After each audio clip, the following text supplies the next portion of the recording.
All right, this is, as you can see, a charm bracelet. And this is something that my parents gave me when I was about 7 years old. And to go back to the history of this, I really have to talk about my father's own migration. And my father was 14 years old when he left home, and he had to go through the partition of India when he was in his very, very early 20s.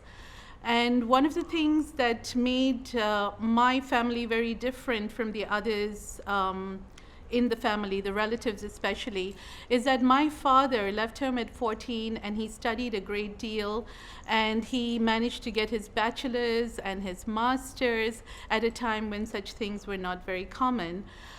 He was the second son in the family, so there wasn't a need to stay and look after the family land, which my eldest uncle did.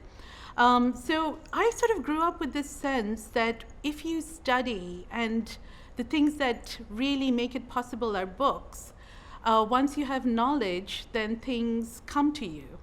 Our family, my natal family, was definitely a lot better placed in terms of, just wealth and where they were. My father became a diplomat, and so we traveled a lot around the world.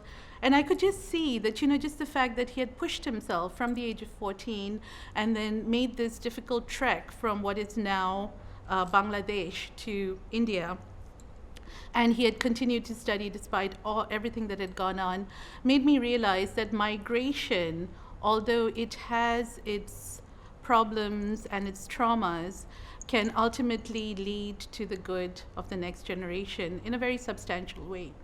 So when I was 7 years old, what happened is I had barely even begun to understand this concept of doing well in studies and getting a reward. And my parents bought me this gold charm bracelet. And of course, I was a very young, child at that time. It had a trophy. It had, all kinds of little things that I think little girls would want. And they bought it for me as a reward for doing well in school. And because this is gold, I never really got to wear it very much. Maybe I just wore it to a couple of, very important parties or, family weddings.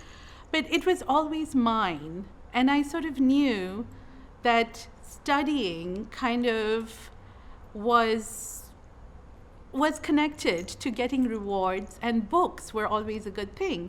So in my home where I grew up, there were always books. There were books in Bengali, there were books in Hindi, there were books in English. And my father, he did his master's in philosophy, and he got his bachelor's in literature. So, he was always quoting all these things. So I sort of grew up with this idea that knowledge was magic. Knowledge took you out of where you had been born and brought you somewhere else. So I came to America for my graduate degree.